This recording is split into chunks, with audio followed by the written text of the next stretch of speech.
Hey, I'm Mark. And I'm Amanda, and I'm one of the Orlando Magic dancers, and you are watching Step 1. Let's do it.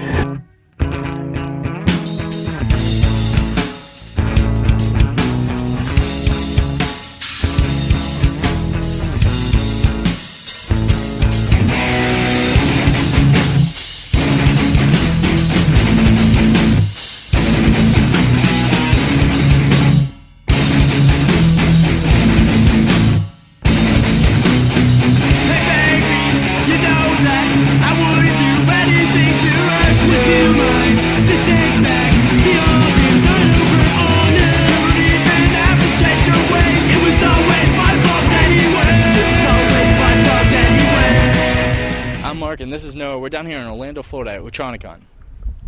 Hey, they've got everything here from Wii's, PS3s, they've got Xbox 360s, all running on a bunch of HD TVs. It's looking really nice. They've got DDR, they've got Guitar Hero on like a giant stage with amps all over the place. So it's pretty rad. And it's just like $15 and you can play all day. And yeah, come on out. It's awesome. Yeah, Otronicon, really, I can't explain it the way the people here that made it got it going. We got an interview with Jeff Stanford. He's the Director of Public Relations. So let's go ahead and check that out.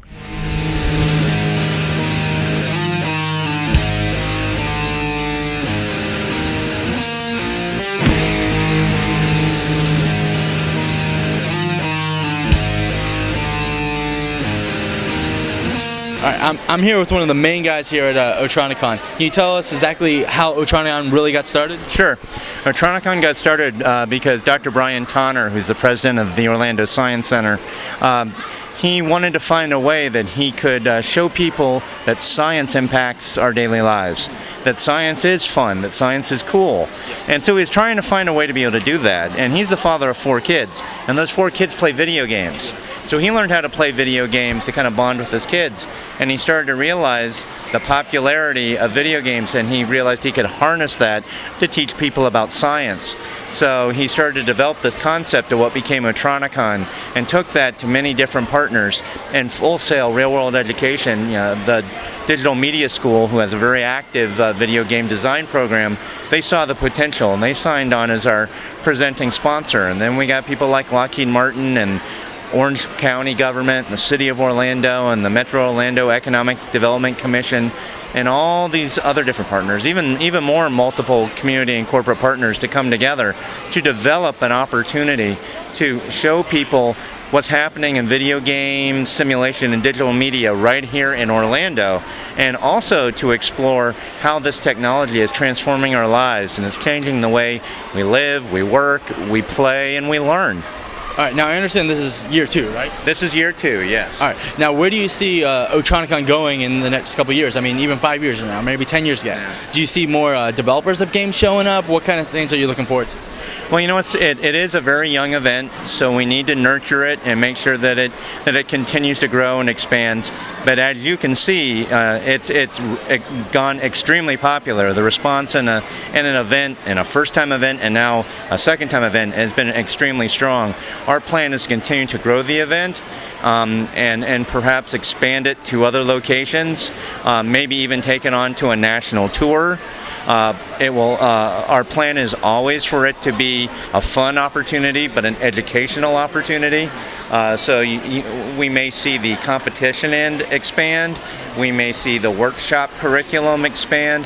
What we would like to see is definitely more game designers, game makers, game systems get involved in supporting the event so that we can see perhaps a stronger type of trade show environment, maybe a product debut opportunity at Otronicon. Ideally, that's where you like to see it, is that you see Halo 3 or a PlayStation 4 debut at an Otronicon event. Now, I saw the game, I think it was called The Act. I mean, it's kind of like not released yet. That was kind of cool to see a game that wasn't out.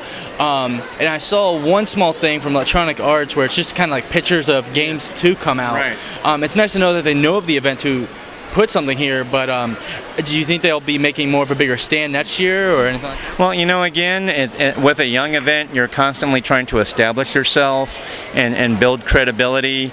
People want to make sure that you're going to be here a while, and I think Otronicon is off to a great start. I think in the future you're going to see more involvement from groups like EA. I think also what you're talking about is another good aspect of Otronicon is to show people that video games are art. And we've got this whole display from Electronic Arts that is images of game concept drawings, but they also stand alone as artwork, and which is a real fascinating aspect of the event. And so I think you're going to see, as things grow and expand, you're going to see more opportunities like that as companies and groups start to understand the true potential and popularity of Otronicon. Yeah. Do you have like a rough number, maybe how many people will attend by the time it's over, or a number of maybe that have been here so far? Because I mean, it's hard to judge. I mean, it's been 2 or 3 days, and I mean, I've seen a lot of people in here. Right. Well, last year's 10-day event drew 16,000 people. And that's a pretty good number, and I think we're right on track to meeting and maybe even beating that number this year. It's hard to, I don't have any hard numbers yet because it's still opening weekend, but numbers have been strong and steady, and so I'd say we're right on track to meeting that 16,000, maybe even exceeding that 16,000 number. Now, of course, I would think it would keep on growing. Do you think this is going to be able to hold people, or do you think people are going to have to end up going to the convention center? Because the parking here, I mean, it was hard to find a spot, and it's only like day 2. And right. Well, it's a good problem to have. Yeah, and we're definitely exploring our options. What happens once Otronicon outgrows the Orlando Science Center? We have to keep in mind that the Orlando Science Center and Full Sail gave birth to Otronicon. So we kind of want to keep the Science Center at the heart of the event in the way that, say, the Enzian Theater is the heart of the Florida Film Festival. They host events throughout town, but at its core is that theater right there in the heart of Maitland, Orlando, Florida. So I think what we're looking at with Otronicon is, we're going to, if we get to the point where we have outgrown the Science Center, we're going to have to face that issue. Do we start doing satellite locations? Do we expand into the park out behind us? Do we go to a larger venue?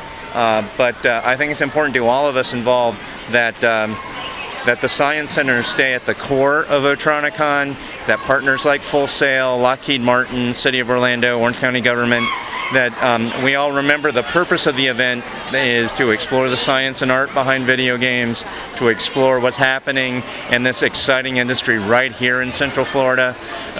So that's the challenge that we're going to come to. But for now, in the near future, Otronicon is right here at Orlando Science Center. Now, is there anything else you want to add? Maybe a huge sponsor or anything else that really helped everything going? Maybe an event that happened here or anything? Yeah. Well, there's a lot of really exciting things that happen at Otronicon. But the heart and soul of it certainly is the people behind it who believed in it. Our president, Dr. Tonner, who gave birth to the idea, and the wonderful folks at Full Sail that were the first people to step up to support it, and then Orange County government supporting us with it, and City of Orlando, Fifth Third Bank, Metro Orlando Economic Development Commission, Lockheed Martin, a lot of key supporters. But you got to remember that the event is very unique because it's not just competitions like Halo on a giant screen, and it's not just games like PS3 and Wii and Xbox 360. It's also educational workshops on how to design your own video game that Full Sail has put together for us. It is military simulators that Lockheed Martin and other partners have provided that the public doesn't always get opportunities to explore. It's seminars and shows put together by people like Dr. Rosser that explores the educational potential of video games. So all those things come together to provide this amazing event called Otronicon. So I just want people to remember how multifaceted it is and how there's just a little bit of something for everyone. It's a great time. Now, I was kind of closing things, but I just remembered another thing. The tournaments that went on here, and they're still going, of course, were held in the Cinerdome. Now, can you describe to us, because it's hard, we weren't able to film in there just because of the size of the screen. Can you explain to us what the Cinerdome is? Sure, exactly. Yeah, and it's really difficult to capture the Cinedome on camera because it's so large, and plus it's so dark in there. But what you're looking at with the Cinedome is you're looking at a screen that's 82 feet tall. It's a dome screen, roughly 8 stories.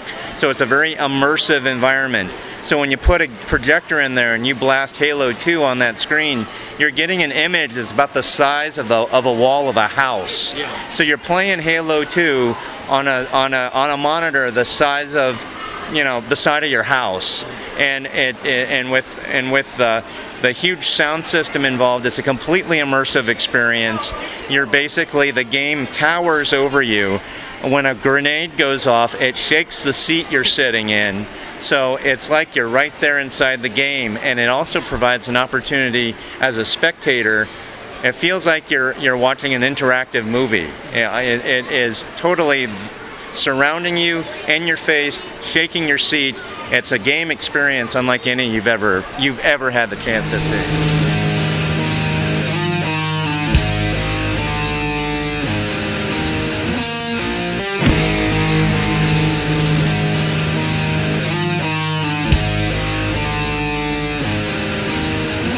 Hey, I'm here with. My name is David Nethery. All right, David. Now I understand you have this game behind us called the Act. Can you explain to us exactly what this is? Well, the Act was developed by a game company, Cicropia, that I work for, and the man that developed it was Omar Kudari. He's the head of Cicropia, and he came up with this idea to do an interactive comedy with actual character animation. So it wasn't just shooting or chasing like most typical games, but it would be something that focused more on the emotional content of the characters, what the characters were thinking, and to play it you have to be intuitive and pick up on what the other characters in the scene are doing. Now, how do you kind of progress in it? Is it how do you actually interact with the game? Because I understand you have to read the expressions on people's faces. That's a whole lot different than current games that are out. Well, there's a whole scenario in the game. If you watch it from the very beginning, it has a story and you follow this one character, Edgar, the main character, who is a window washer, who through a series of mistaken identity ends up being perceived by this pretty nurse as a doctor. She thinks he's a doctor. He's trying to keep up the illusion that he's a doctor because he likes her, and he doesn't want to be exposed as just being like this working stiff guy. So in the meantime, there's a subplot where he's trying to save his brother Wally, who has been taken in for surgery under false pretenses. He isn't actually getting surgery, or he shouldn't be getting surgery. So it's a comedy, in the sense of mistaken identity, and there's some romance involved as well. So as you follow each scenario, you're getting closer and closer to your goal, which is to get the girl. So. Now, if you act a certain way during a certain scene and then different in another one, are you actually having a different course in the game? So if you play it multiple times, you're going to see a different outcome, or is it one set path? No, it's a set path. You'll have different outcomes in that there are different lose scenarios, and depending on how you lose, you may or may not want to be able to continue. But if you do everything right, you're going to reach a certain goal every time. All right. Now, what role did you actually play in making this? I understand that you weren't the actual developer, but explain to us. My role was as the artistic coordinator on the project, which I was sort of a troubleshooter. I also, worked with the artists to realize the artistic vision that Omar had for the game, to make it also work with the game engineering. And then there was a whole team of artists here in Orlando, Florida, that all of us had formerly worked together at Walt Disney Feature Animation here in Florida. And so that was great. That was a great experience. We all sort of knew each other and had worked together before. So it was a pretty big team of artists that worked on this. Now, where can we expect this making a debut? Is it going to be next gen, current gen? Right. What's going on? This is being currently tested as a coin-op game, as an arcade-style game in a number of locations here in Florida, as well as in Massachusetts and New England, which is where the company is based. They are looking at possibly putting this out on the Xbox. They're talking to Microsoft about that right now, so that's pretty exciting. Now, if we see it come out on the Xbox, what kind of price are you expecting? Is it going to be like a $40 game, or are you looking at somewhere around like $10 or $15? You know what? I don't know. I honestly can't answer that. I think they're looking at that and doing the market research on it now. So. All right. Thank you for your time. Hey, thank you very much. I appreciate it.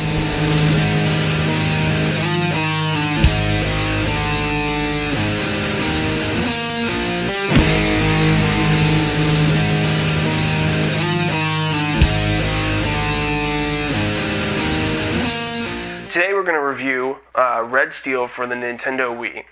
And you start out as this guy named Scott. You're a girlfriend, and you go to this restaurant to meet up with her father, who is a Yakuza boss. And you basically, the dinner gets raided, and the girlfriend gets kidnapped, the father gets wounded. You end up helping the father through the hotel, and you help him hide out. And he tells you what you should be doing, who probably did it.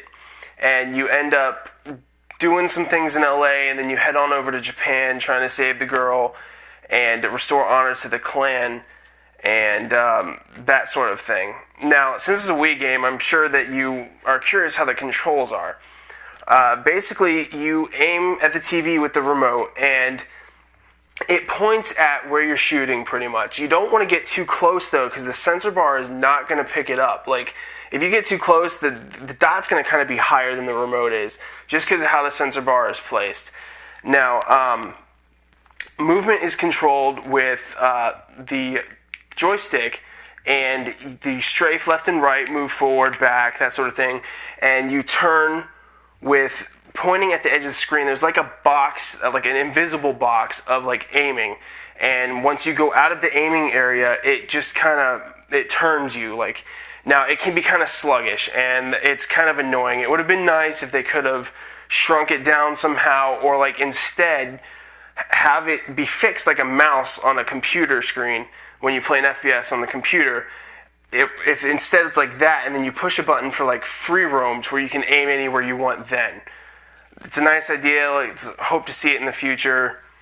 Whatever. Basically, when you aim, like, you can tilt your remote and like tilt like your SMGs and like your pistols, and they can be kind of gangster style, I guess. And you can like just aim and sideways, and it'll just stay that way. Now, not with your like assault rifles or shotguns. Like they still stay the same. But when you want to roll a grenade or like chuck a grenade, you hold down on the D-pad on the remote, and you can kind of just roll it along the floor for a grenade, or like toss it up in the air. Now, I kind of had some problems with tossing grenades. Sometimes when I would go to toss a grenade, I wouldn't worry about the remote, and it would kind of just like make me spin around in a circle and end up throwing the grenade behind me or at my feet or something weird like that. It would have been nice if they could have just like locked the screen, and so that way you're not like flinging off anywhere while you're trying to throw this grenade. When you hold A, you kind of like lock on, like it has like a little reticle around the guys, and you helps you aim at them better if you're not good enough to do it on your own. And then while you're holding A, just thrust the remote forward and it zooms in. Now also, later on you get a skill to freeze time, and you just kind of thrust it forward real fast and it will freeze the time. While frozen in the time, you can shoot guns out of guys' hands, hit them in specific spots that you want to do. And when you shoot like a leader, when you shoot the gun out of his hand, you can kind of wave him down, and he'll put his guns down, and the rest of the guys will lay their guns down. And pretty much that's it for controls.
on to presentation.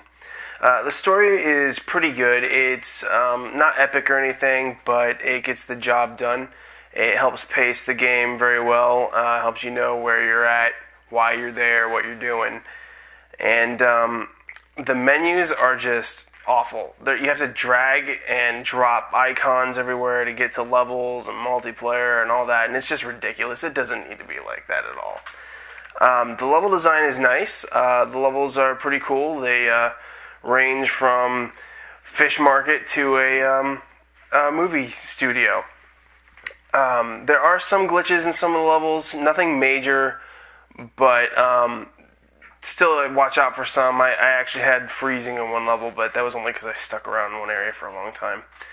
There's a good amount of weapons. I would say probably about 12 different guns, ranging from shotguns, SMGs, pistols, assault rifles, that sort of thing.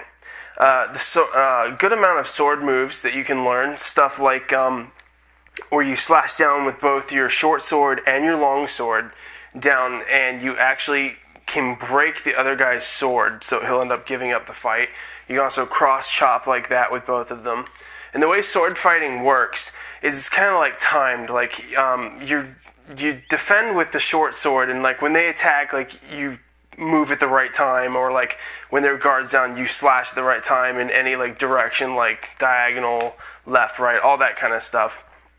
And then you just kind of like swivel around, like you kind of get locked on them and you just kind of spin around each other. You're focused on each other. It's not really like free roaming when you do it. The graphics are pretty good for a first gen game. Some of the reflections are nice in some of the levels. Some of the textures are kind of muddy in some places, but no major complaints. The lighting I liked a lot. Character models were okay, but whatever. Great music by Tom Salta. He did a great job with having a feeling of intensity, like with the drum beats got more intense as like you got into battles and that sort of thing. The voice acting is it's really ridiculous in some places. Like, it's just the worst Asian sounding crap I've ever heard. It's awful. The gun samples are pretty nice. They sound pretty close to like what real guns sound like from what I've heard. And I like those samples. The sword samples are good, the clanging of the swords and that sort of thing. It's a good single player. It's about 10.5 hours long, at least that's how long it took me. I really enjoyed it. I probably will play through it again. I suggest that you do too.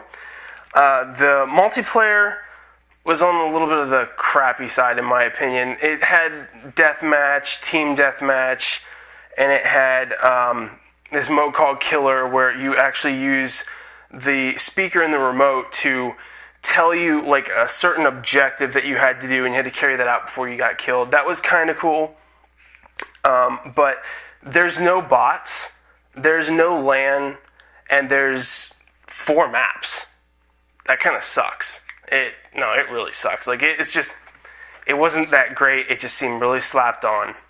Overall, Red Steel is a good buy, and if you're into first-person shooters, I say buy it. If you're not, go ahead and rent it. And I really enjoyed this game, and I hope you pick it up.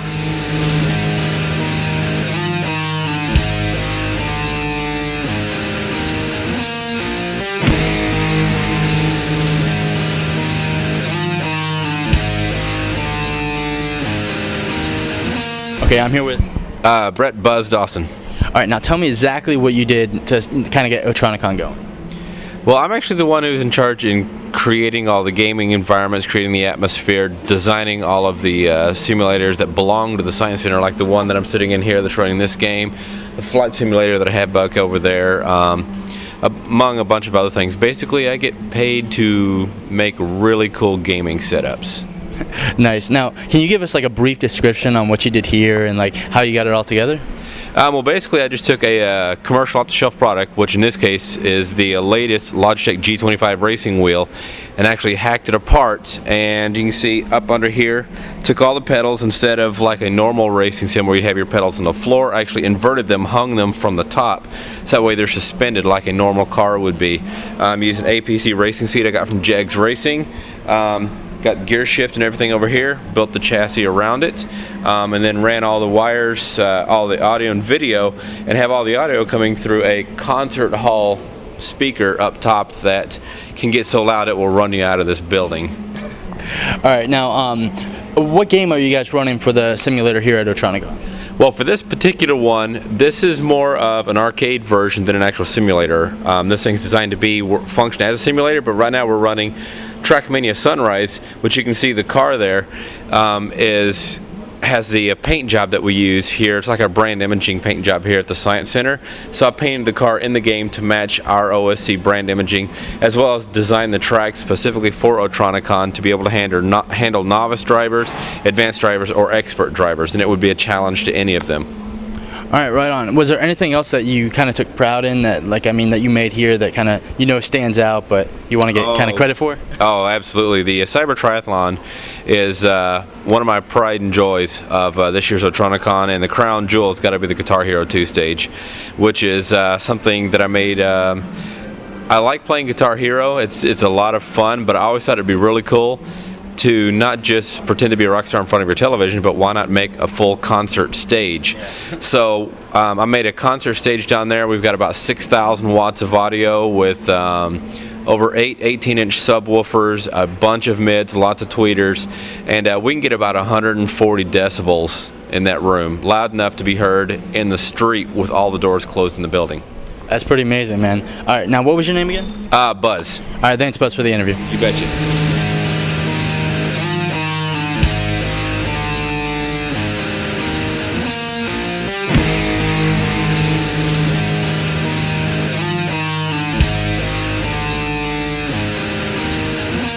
Hi, I'm Dr. Butch Rosser, and I've been called the Xbox Doc and Cyber Surgeon.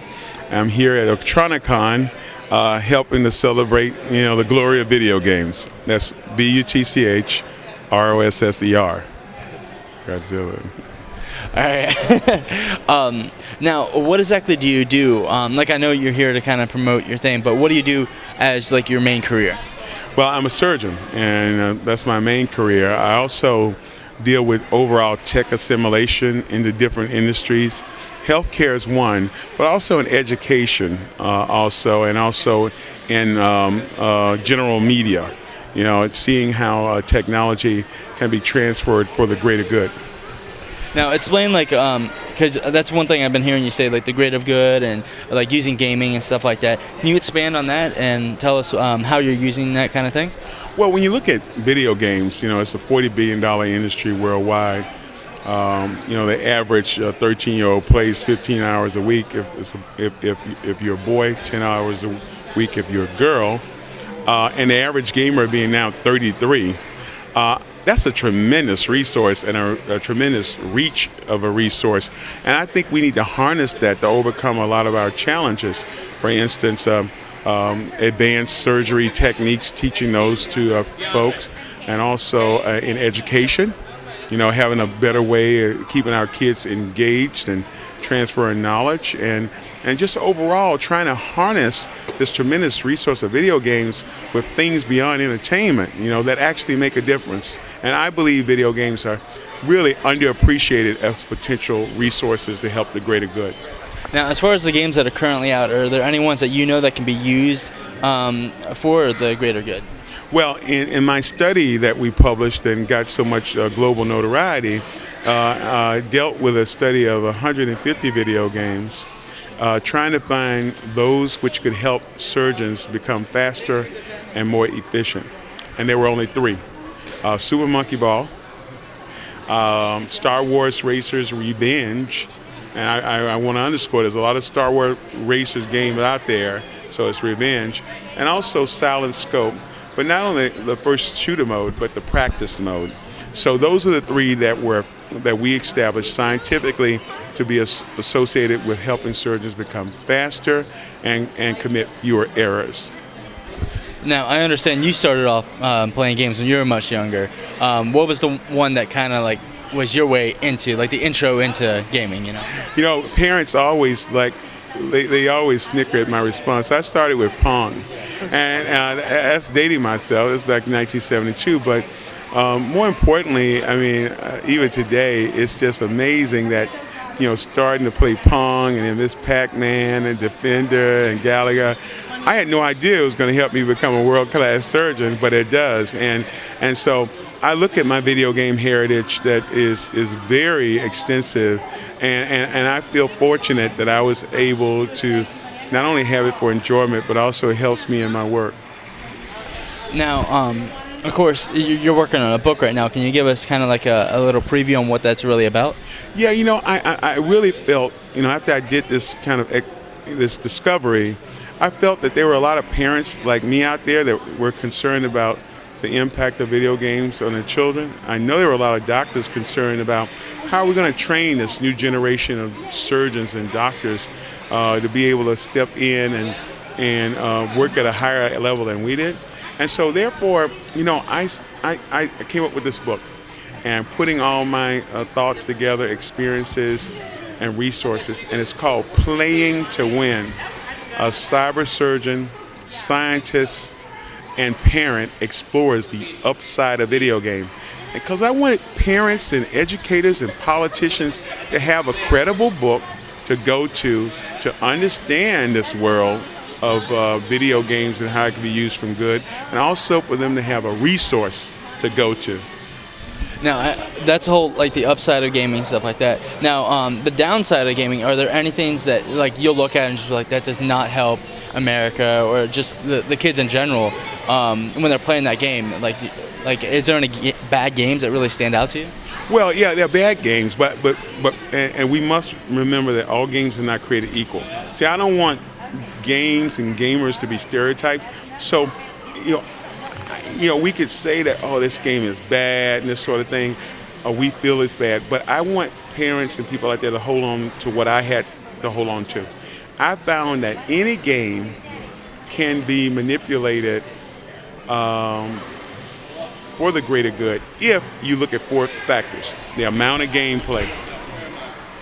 A good game can be bad, if you play it too long. The other thing is form. The form in which the game is presented, the criteria that the game is set within, that can be special. So you can have a game with a good theme and then have a bad form and it's bad. The other thing is the mechanics. You could have a flying game, for instance, that it won't transfer skills related to flying and be of any good, right? Why? Because you didn't use a joystick. I mean, you didn't use a flight stick. You actually used the arrows. Or you'll have a game that's a good game like driving, but it won't maximize its potential for the greater good because you tried to drive with a mouse. So you're saying a lot of the things that really make a game even better and more to learn from is when you can simulate the actual environment that you should be in to play it. Exactly, and it's not so much as a bad game, and I'm not avoiding the answer to the question, but I don't want to classify games as just necessarily totally bad. I'm just saying that the amount of play, the form of play, the design of play, the content of play, and the mechanics of play can determine whether a game impacts society in a positive or negative way. Now, the ESRB normally has like some sort of rating system. Do you agree completely with the way it's set up, or? Well, it's all we got. The ESRB system is all we got, but it's part of Rosser's rules and Parental Guide for Gaming. I say look at the rating system with a jaundiced eye. The rating system is it's closely related to the ESA, and not that that's bad, but I think the rating system should be a place to start rather than a place to end, and parents must remember that. Because, I mean, even with movies, like one movie, it'll be rated, let's say, PG-13, and you could consider that like, oh, that's not bad, but then you'll watch another one that dropped the F-bomb and so on and so forth. Exactly right. So that also means that the parents have a supreme responsibility to participate in the process. Not that you have to be a hardcore gamer, but you know what? You should know your child. That dictates really what content they should have. Your child's immature, they shouldn't go to games even though it's said that they can go to the game. If your child is more mature, they could actually upscale the games. They could go to games a little higher. But then if you don't know your child because you are a deadbeat parent, you can't make those kind of delineations. So there's a parental responsibility that you cannot give up, and that's what's going to really help you to have a rating system that's valid. All right, and once again, thank you for your time. And is there anything else you want to say? No, just let's say that stay tuned to our Top Gun for Kids program. It's starting here at the Orlando Science Center. Hopefully, we're going to have a World Science Center tour. So stay tuned to Top Gun KTU, so we can show you how to really embrace the upside of video games and put it to work for the greater good. Thanks again. Thanks, sir, man. All right. Did you get that sound, baby?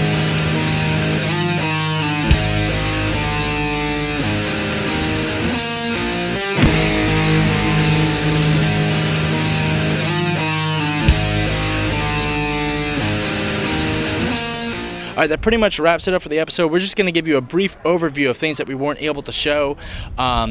One of the things that I wanted to mention, of course, was the PC gaming side of it, or lack thereof, because there is more than one game for PC. Not everyone plays World of Warcraft, so, I mean, they had like 12 stations. With World of Warcraft, they had it on Xbox 360 controllers. I mean, you were able to just play. There was no line because that was kind of boring, because when you play World of Warcraft, you're in the basement with Doritos, and that's all you're doing.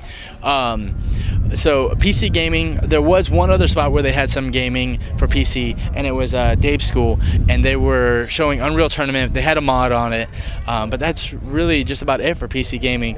You got a chance to really check out the Cyber Triathlon a little bit more than I did, so go ahead and explain that. It's pretty cool. They had DDR on like 9 screens kind of put together as one big screen, and they had the hard floor pads. It was pretty fun. We got to dance with the Orlando Magic dancers. That was kind of neat.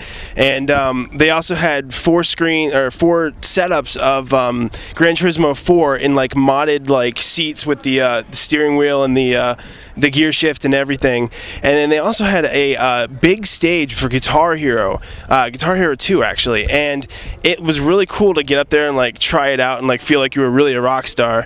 And yeah, the line was huge. Like with how long the songs are, like it'd probably take an hour with like just 20 people in the line. Yeah. Oh yeah, they had the flight sims and the car sims upstairs, and the army was here, and like they just a ton of stuff with like pretty decent lines. And so how was the arcade? Yeah, I got a chance to check out the arcade. The first day that we were here, we kind of got to come in with the press, so they kind of gave us like free tokens, and some of them were rigged to just play as many times as you want, no money required. Honestly, they had a Star Wars game that was a lot of fun, but then they busted out the old school. I mean, they had Donkey Kong, they had Tron, they had Pac-Man, Miss Pac-Man. I mean, the list can go on and on. I can name things that weren't here and you wouldn't know the difference, so I'm just going to stop it at that. But they also had some other, a lot of games that if they weren't old school, they kind of were the old Sega arcade games that everyone kind of loved, like a Virtual Fighter kind of thing. Yeah. And then they had the game The Act, which we covered a little bit in the show. But that kind of wraps up that area over there. You got a chance to kind of check out more of the consoles like Wii, and you can go ahead and explain that stuff now. Yeah, they had downstairs. They had like a giant area for Xbox 360. It probably had like a good 12 to 15 Xbox 360s hooked up. Gears of War, Rainbow Six, Las Vegas, yeah, and Madden and all kinds of car games, everything. And then on the 4th floor, I think it was, they had a good 10 PS3s, and they were running. Yeah, it was surprising. They had Resistance: Fall of Man, which I don't know how I feel about that, but was it as good as Gears? It didn't look as good as Gears of War. But then we also have here behind us a tent outside for the Wii's. Outside. Okay. They had 4 TVs when we first got here, all running the games. Not the best choices in the world, but whatever. And then now that we're here, there's only like 2 TVs running, and they're bowling, which that's fun. But yeah, that's all they have here. Really, it's kind of ridiculous. Like, I understand the short supply, and but what's ridiculous is it seems that someone might have been. I had heard that someone might have been taking the remotes, so maybe they're only down to 2 remotes. Who knows? But other than that, it's been a good year. I enjoyed it. very much. And tons of old school console too. Like they didn't. oh yeah, that's right. They had Ataris out in the hallways. They had TVs, like round tables set up with Xboxes, GameCubes, PS2. They had like everything. They had Akami running here. That looked really neat. They had Katamari Damacy running, Kingdom Hearts out the wazoo. What was it? Oh yeah, the tournaments. Wow, I'm forgetting everything. They had a Halo tournament that we got to watch in the Cinedome. It was kind of cool. They were only running like one game at a time, like 4 people. Like we thought maybe they'd be running multiple systems at a time, but I guess they weren't. And they had also like Smash Brothers, Monkey Ball tournaments, that kind of thing. Yeah, when it comes to the Cinedome that they were playing it in, we weren't able to film in there just because it was so dark, and when I turned the camera on, you were just seeing the screen, so you wouldn't be able to actually feel how big it actually was. But what they should have done was, because it's a Cinedome and they had all this room around you to have the actual screen running on, would be project here, project here, project there for the different people playing. That way, when you're watching a fight, they had a video switcher. So as soon as someone would run into the room with a gun, they'd switch the video, and you weren't sure exactly who they switched to sometimes, so you kind of either missed out on some of the video or just didn't see it, you know. That kind of got annoying, and sometimes when the screen is so big, you're just like kind of blown away, and you kind of made me dizzy. Yeah, it made you a little dizzy, but definitely it was a lot of fun. That wraps up what we're going to do for Otronicon this year. I don't think we'll have any other things slowly coming out with it, just because things that we didn't release in the video, it just sucked. Like the video was bad or the audio was bad. But that wraps up, and they're calling now out for another tournament, so we're gonna go check that out. That's it for Otronicon, Season 2, Episode 1. See you next time. So can you take me away from here? Gotta go for good, to anywhere fighting. Can you take me away from here? Gotta go for good, to anywhere fighting.